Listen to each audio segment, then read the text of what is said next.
Saturday, February 12th, or tomorrow for those uninitiated. This is going to be Wales against Scotland. Big game for both sides. It's to be refereed by Nick Berry of Australia. It's an all Aussie officiating weekend. All of the refs are Aussies, so we'll get a flavour of Australian rules interpretations. I predict some anger, but listen, Nick Berry, obviously the subject of the Razzie vid as well. Oh yeah, that's right. Right.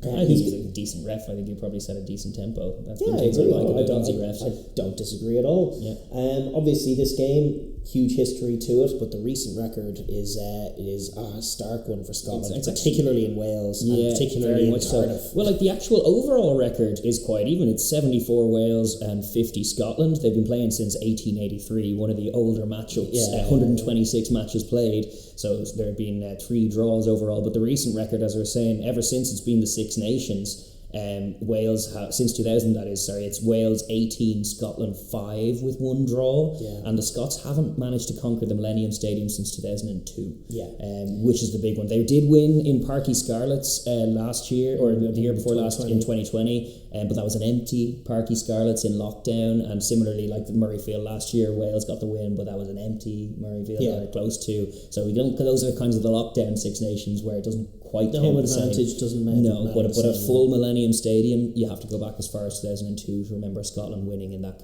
environment, and that's a big one. That's like it's one that's kind of flown under the radar. It was only when I was prepping this that I realised that, but because obviously from Scotland's point of view, they have us and they have South Africa in their World Cup, so the big target is Ireland. They haven't performed against Ireland since 2017. That's a macro thing, and he's just put in a good showing against Ireland, but as far as away thing, because it's always a question mark. They're great in Murrayfield. Can they deliver abroad when the fans are there and it's raucous? Yeah, the Millennium Stadium Cardiff is definitely a monkey on their back. Even more so just Wales in general. Like if you look at the way they won last year, they had no right winning that game. Scotland should have won the game, but they didn't. The 4 Calcutta Cups in 5 years have each of them invariably been chalked off by bitterly disappointing defeats to Wales. It's true.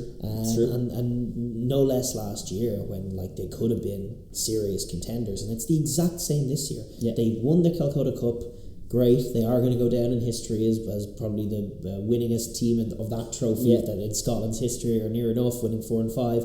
But to actually get a Six Nations trophy, to actually be consistent. The other side about losing to Wales on week 2, that means the Triple Crown is gone as well, which they haven't managed either. It's just a massive game for Scotland to get right. And then on the flip side, Wales, the champs, coming in on a low ebb with low confidence. Just try and get momentum back at home against Scotland. The pressure's piling against them. They're going to have the fans at their back. They're going to need to big up and show something. It's kind of honestly to the stage where you look at their injuries and just the makeup of their team, personnel-wise and systems-wise, where you're like, listen, winning this tournament is probably beyond them. Winning a few games, that's what they want. Yeah, exactly. Just stop the rot of... And Wayne Pivac does have good ideas. He's just been dealt a pretty bad hand this year. So they just need to steady the ship, and this is one of the games, especially the games in England and France, to do that. It's a big game for them at home. Absolutely. And Dan Biggar's 100th Test cap. Congrats to Dan Biggar. He's an absolute legend of the game. I think that's Jonathan Davis as well off the bench is likely to make his 100th as well. And that's with Lions and Wales included. So I think there was 96 Wales caps and 3 Lions for Dan Biggar, and 93 Wales and 6 Lions for Jay Davis as well. Yeah, just the other bit of colour is that ever since I think it's 2018, the winners of this win the Dolly Weir Cup, perpetual trophy in honour of Dolly Weir, so that's reasonable as well. So that's up for grabs as well. But really, what they're both looking for is just a Six Nations win, which is what's worth its weight in gold for both of these teams for different reasons. But we're going to get into the preview now, and we're going to start with the hosts as we do, and look at Wales and their winning conditions and what they need to accomplish if they're going to be successful here against a very good Scotland team. They are the champs, so a win here is kind of a must to keep that title defence alive after the manner of the defeat in Dublin. It's just, you don't go 0-2 and compete for the tournament as Ireland did last year. They managed to win their last 3 games, but they were nowhere near contention. No, you're not going to be. You're probably losing 5-0 in the opening days. Pretty has you on the edge anyway. It's true. You're going to need to win and get help in every game from now on. But they have made a few changes. Poor old Josh Adams picked up a knock and he's out of the team, which is obviously not the way he wants to leave his place in the Welsh jersey. True. They've gone with the same front row: Wyn Jones, Ryan Elias, Thomas Francis. Will Rowlands and Adam Beard lock it down, and then they've made a couple of changes in the back row, and I think they might be improvements. They've got Tane Basham still in there as their number one performer. They've given Jack Morgan from the Ospreys a test debut. He's been good, and he's a good jackling player. He moves into 7, gets Basham into 6, just increases your speed and work rate in that back row. And then you got Ross Moriarty, who's probably coming off his best ever season last year as well. So, he got a lot of credit in his bank in that in the defeat actually to Argentina in my book, because he was the only lad there who was able to win contact at all against the Argentinians. And gets through a lot of work, Ross Moriarty. It's just on balance, it looks like a much better back row this week. So that much is exciting. Yeah, because they absolutely have to arrive to the physical pitch, unlike they did last week. And they were talking about it in post-match presser, saying that's what they talked about, but they just didn't arrive to the pitch. Another level against what Ireland were doing, and they weren't matched up well against it. They got Thomas Williams and Dan Bigger at 9 and 10, and then they've got Nick Tompkins retaining the 12 shirt with Owen Watkin, who's a smart defender as well, hoping to shut things down. He's a centre, so that should improve their defence in that regard on the 13th channel. Then interestingly, no Johnny McNichol out of the 23, so they've gone Rhys Sammet at 11. Alex Cuthbert makes his first Six Nations start since 2017. Wow.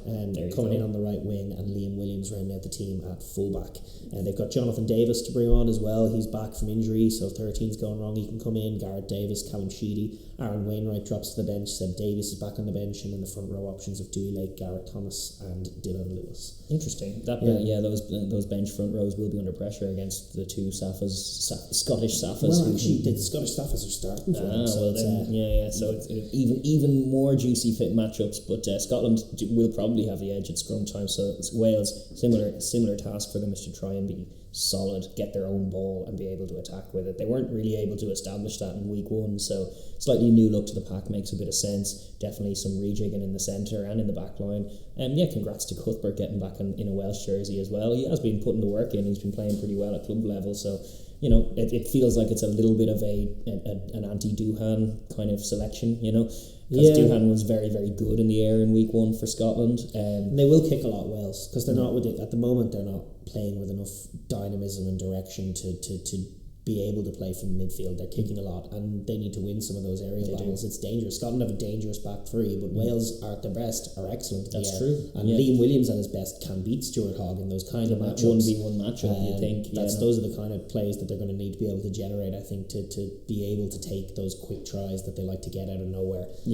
But then obviously it's just a heck of a job from a defensive point of view, shutting down what Russell on that Scottish attack and Townsend's schemes are all bringing. It's definitely a big challenge for Wales, and I think the back row are probably the key to it. They are. You look at what Tane Basham was able to do against Ireland. Like, he obviously gets the pick that becomes a try. He actually had another, like you talked about, their top tackle on ring rows that he had that stopped a line break. He had another few plays where he shut down line breaks, and you're going to be looking for the same kind of work from Moriarty and from Jack Morgan coming in, covering space, helping out other defenders and making tackles. Exactly. You saw the sloppiness that Scotland could have sometimes in the clean out work. And they were moving the ball well, but if Wales can make it it scrappy, won't take much of a moment for the Welsh crowd to get involved, and it won't take much of a moment to kind of knock the Scottish confidence, particularly in Cardiff. So they need to be trying to galvanise around those moments. Big turnover steals, even just big collisions, big tackles can get a big raucous response from the crowd, and then can make your opponents shrink a little bit. And they have to be proactive on the defence first. You're right, and the back row is just so important for them to do that. At their very best, their back row are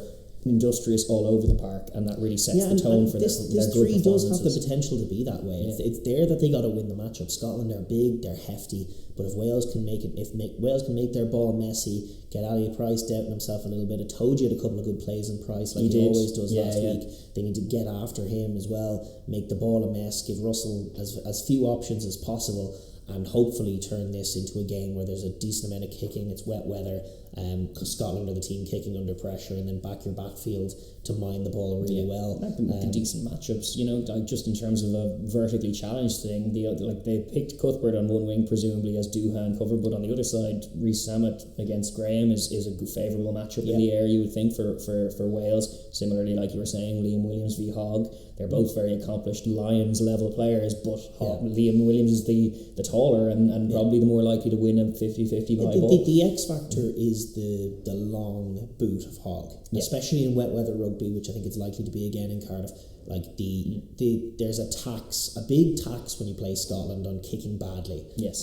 That basically Hogg will just return with huge interest, and you'll get a huge chunk off, and no matter where you are on the pitch, Scotland it's going to restart with an attacking the set new piece for laws have Scotland. also kind of indicated that it's not just the 50-22, but the fact that when you kick it over the try line accidentally and they dot it down, it's only a goal line dropout, which is not punitive at all. So it means that guys with a big boot like that, if they're under pressure, can just hammer it long, and if it's not going to go the full length to go all the way back, then it's just a very effective exit for them, and it's a useful tool in Scotland's locker. So they got to kick well. Like one of the things they did against Ireland off like turnover ball that was pretty encouraging is they moved it to the edge and then kicked it from there. They allowed the backfield cover to come up, and that's when Hogg is still a little uncertain. I mean, he was better against England. He had some good moments in that. Flicked the ball back in, prevented the 50-22, and then ducked under a guy. But those are the kind of pressure moments. If you're Wales, you want to be generating with Hogg. You need him turned around if when you're kicking deep, or you need to be kicking the contestables, and between Biggar and Williams and the edge players, that's an area of the game they'll feel they have to get an advantage on, because those kind of are where their strengths are, just making it about the outside backs. Yeah, absolutely. Also just winning ball. Their scrum needs to be tidier than it was, but likewise the line. It was okay against Ireland. It was okay, but the line out was the one I'm looking at in terms of they need to be able to strike off it. They weren't really able to get clean ball. They were under pressure a fair bit from it. They couldn't get their maul rolling. The forwards, to be honest, were just outmatched out in Dublin, and they are at home this time, and we're still calling on Beard, who is in the Alan Wynne-Jones role there. He's fresh from the Lions tour. He needs to be the galvanising force of that pack, particularly at line-out time, and needs to get them on their own ball just rock solid. That's what they want to be, and then you can start being combative, and you can start firing up some contests against Scotland's line-out as well. But if they have a solid set foundation to launch from, then game on. It makes a world of difference, but I must say the matchups are tough. No, they are. Against the Scottish defence, that was not cleanly unpicked really at all until that one Marcus Smith moment against England. But besides that, it was very combative, very difficult to break down, especially if you're not winning contacts against them. And then you're suddenly fishing for things like snipey nines and things like little line breaks out of nowhere that are just presented to them. Like they need to be taking all of them, to be honest. But we haven't really seen Scotland unpicked like that just yet. No, and there's a lot of chop and changing going on in the background. I feel like Tompkins has to be a fulcrum player. He has to be the guy to occupy the mind of Chris Harris a little bit if you want to set up those good edge plays when you have Williams and Reece Samet on the edge together. Chris Harris great at shutting that down. I think Tompkins is just going to be a key runner on the inside. He has the passing game if the ball needs to go through his hands, but he very much needs to occupy the minds of the Scottish midfield, play off Biggar a bit, run that short line, gain them some meterage, let them get over the advantage line, and let Tompkins be the danger man to worry about to set up the play where you get Reece Samet in space like they did last year so effectively. Yeah, totally. Like they just rhythm is what was kind of missing. It comes with one or two contacts and then you can start to see, but they didn't have it in week one. They weren't able to win any collisions, so we didn't quite see what the rhythm of their offence was before they were kicking it, so we didn't see if Tompkins was a fulcrum or not. But obviously in this one at home you definitely need that. And going back to some of the great tries that this PVAC team have already scored, a lot of them have come through that Tompkins kind of network in the centres and just being able to link. A lot of them have come from nowhere as well, just off restarts. Like when Wales are sharp, they are dangerous, and that's kind of what you're looking for, is just that telepathy, that link play. Like they don't get credit for it, but they're almost French-like some ways.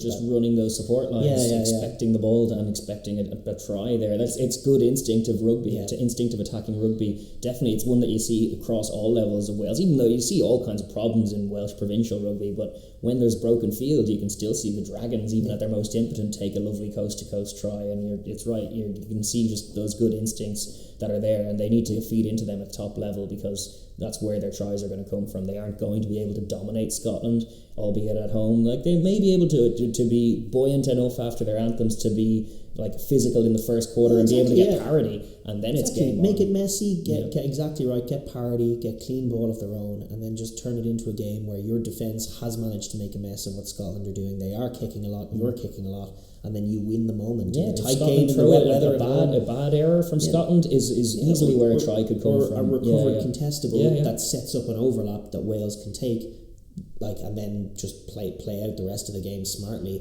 That's the kind of scenario that, if you talk about Wales' winning conditions, I feel like it's a tight one that they sneak a try using their clinicality. They similar to some of those wins they've managed against England over the years, where you're thinking like, oh geez, they're not really in this game apart from the fact that both teams have only scored 9 and 6 points so far. And then it's looking at Scotland be better than their opponents on the offensive side, on the defensive side, and sometimes up front as well, and yet somehow they just aren't making it count on the scoreboard, and that can really come back and haunt them. And Wales need to be that haunting ghost. Well, they very much are a ghost of Christmas past as far as Scotland is concerned. They need to tap into that juju from Wales's point of view. But I suppose to pivot on to Scotland as well, because the away side here travelling, they need to keep their momentum up. The Calcutta Cup is great. It's great that they're so successful in it, but they'll be acutely aware from last year just how easily that momentum can be chalked off by a Welsh win, or the Welsh kind of sticking a dagger in their side, as they've managed to in just pretty much every tournament. I think you have to go back as far as 2017 for Scotland to get a win over Wales. Beyond apart from the 2021 a win in a full crowd, and that was in Murrayfield as well. So it's like this is going to be a tough test for them away from home. It is, and they're not. But I think mercifully for them, they're not coming off a good performance in many areas. There's room to improve, definitely, and they'll be looking at it going like, geez, we blew this game here and here, so let's not do that. Let's play with a lot more security. Let's be just much tidier in terms of what we're doing, especially, to be honest, from the forward pack. And hence there are a few changes. It's good to see those Safas in Schumann and Nell. I think they're their best scrummaging. The whole front row has changed. So Pierre Schumann, Stuart McAnally, Vimpy Nell, all coming in at 1, 2, 3. Love it.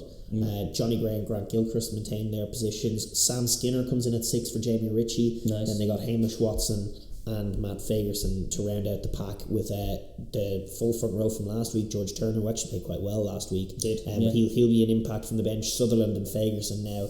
I think that's a great call to drop them, because I think they were getting complacent, and I don't think they were playing nearly as well as they were a couple of years ago, and these two Safas behind them have been playing better rugby. But also we know that Sutherland and Fagerson have a high ceiling, so hopefully this is a bit of a shot fire and come off the bench and do well. And it also means that maybe their first scrum won't be a free kick against them or a penalty against them. First scrum on 60 minutes. Xander Fagerson is a really good scrummager when he wants to be, but his first scrum always goes down. It just always does. I don't know what that is about, but he just had a bad game on the weekend. He gave away a few penalties, flopped off and Steve Fancy getting after him as well.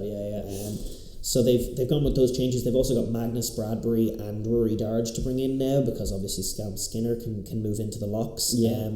Then they've got Ben White, who was so great coming on off the bench last week, Blair Kinghorn and Cam Redpath. And I should also mention in the backs, I never mentioned the starting back line, they have taken Sam Johnson out of the team. Sione Tuipulotu coming in his stead with Chris Harris, and then obviously Ali Price and Russell, and that awesome back three of Duhan, Darcy and Hogg rounding out that team. Very good team. It is a very good team. Really, as always, really well balanced, lovely qualities. It's very tough to pick any weaknesses apart from, Wales. The weaknesses last week played out in just a myriad of terrible penalties, terrible unforced penalties, like little crossing calls, little going in off your feet at the ruck, going for jackals when they're not there, mistakes at the line out, mistakes at the scrum.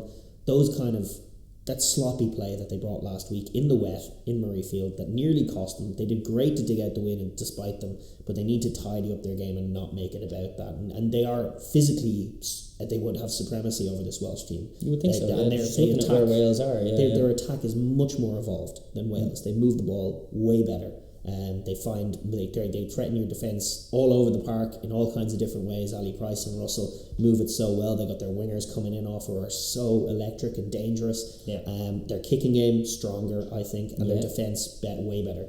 So on paper, Scotland should this is a should win game for Scotland. Not won in Millennium Stadium since 2002, but they should win this game. It's definitely an opportunity to chalk that ugly stat off the history books for sure, and they definitely need it. Challenge the 13 channel is one that I would say. Obviously, it's just a new combination out there. So trust Finn Russell with your strike moves to challenge it. Ireland got good purchase doing it last week. Like you're saying, the offense is pretty mature. The kicking game, Russell and Hogg were pretty masterful last week, I thought, compared to they were a old bull, young bull kind of matchup. They had Freddie Stewart and Marcus Smith up against them, and I thought the Scots edged that. For sure. I think it's a bigger test this week with Bigger and Liam Williams in that particular battle, the aerial battle, it'll be a serious challenge for Scotland. But if they can get even parity there, it'll be a long way towards diffusing some of Wales's ins that they will be looking to.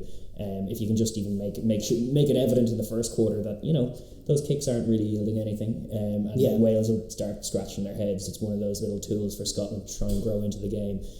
But that being said, you always need to be alive to that danger. Like, it only takes a heartbeat and a little kick over the top, and suddenly you're at sixes and sevens, or you're backpedaling towards your own try line. Tough spot to be, but they need to be assured leaders, and they really were last week. Particularly Russell, I thought, was very, very impressive in how he closed out that game in the last quarter against the English. So a bit more of that maturity away from home is definitely needed. Leadership. Yeah, absolutely. And I think Gregor Townsend will be only too excited to launch off the set piece, to overload them in certain channels. He's getting more creative and more confident, and I think his telepathy with Russell, or just like his understanding the trust of Russell, what Russell can do is great to see. Like you can create all of these kinds of moves, and one of them facilitates a little 15-meter left-handed skip pass. Grand. Yeah, that's exactly. Fine, and you don't need to worry about that. Exactly. It's in the playbook. Finn is getting way better. I think the sort of the NFL term for it for quarterbacks working through your progressions.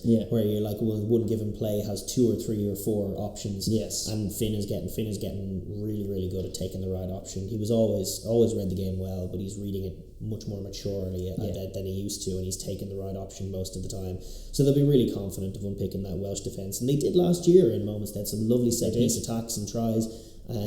They just they need to mitigate what Wales can do to them, which is sometimes, if they're a little bit sloppy on their resourcing of their offensive breakdown, that can become a turnover try very, very quickly. Or if they're turfing a ball that they're already... Because like last year in Murrayfield, their pack were dominant, and it's a similar pack, but they were dominant. It looked kind of a little bit like an annoying Ireland performance in some ways, because they were dominating possession, territory, stats, and then just coughing up a cheap score to undo all of that. And they were earning a good 10-minute score and then conceding a maddeningly cheap 1-minute score. And then it left it a 1-score game, which Wales edged. But I definitely think that the defence is the one area where Scotland will think to themselves, we're much improved in this area. This time last year... They're not as good as they were last year. Yeah, exactly. In terms of that, like no George North at 13. There's a different looking backline that they're rocking up to this year with, so shut them down. They got to the edge and exposed, got after Chris Harris in a way that he hasn't been got after since. So Scotland will be thinking, look, right that wrong. This defence has come on leaps and bounds in the last year.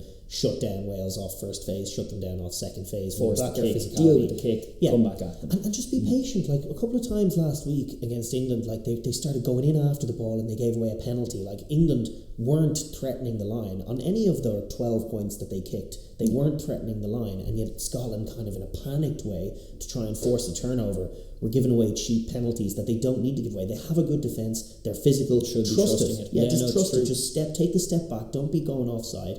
Allow Wales to go through phases and trust your defence to stay connected, keep its width, and win contacts and ultimately repel them.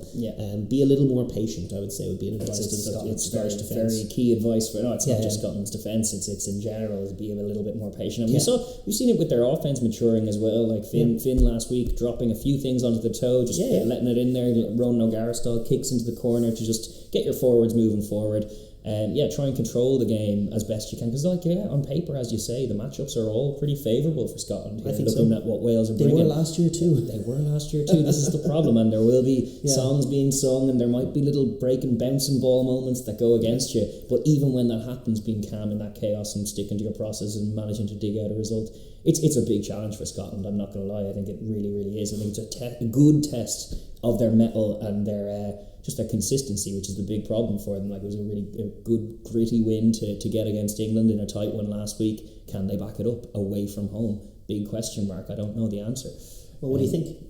Just to give us an answer. To give you an answer, I suspect... Well, I said it in my pre-tournament forecast. I think Wales are going to manage to nick one again and do the classic thing of recovering some momentum while completely irritatingly scuppering Scotland's campaign, even though they're not involved themselves.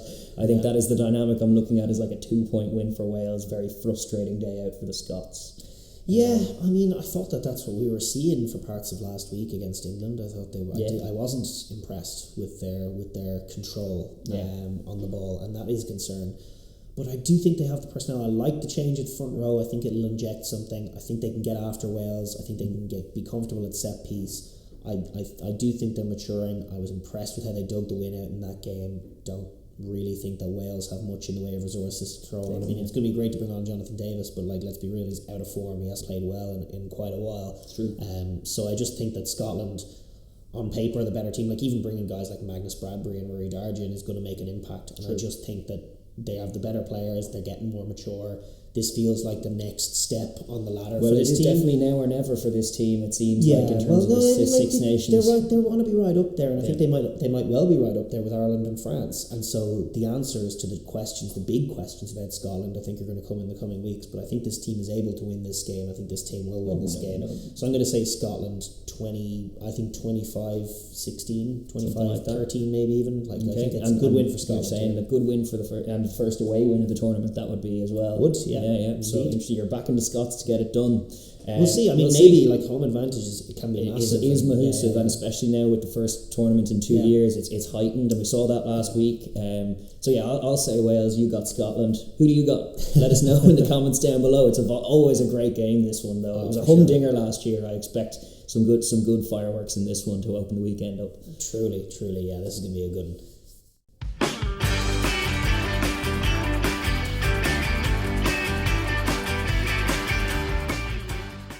Thank you for tuning in to the Overlap Rugby podcast. If you enjoyed what you hear, please like and subscribe, and leave a comment down below as well. We enjoy hearing your opinions too. Thank you.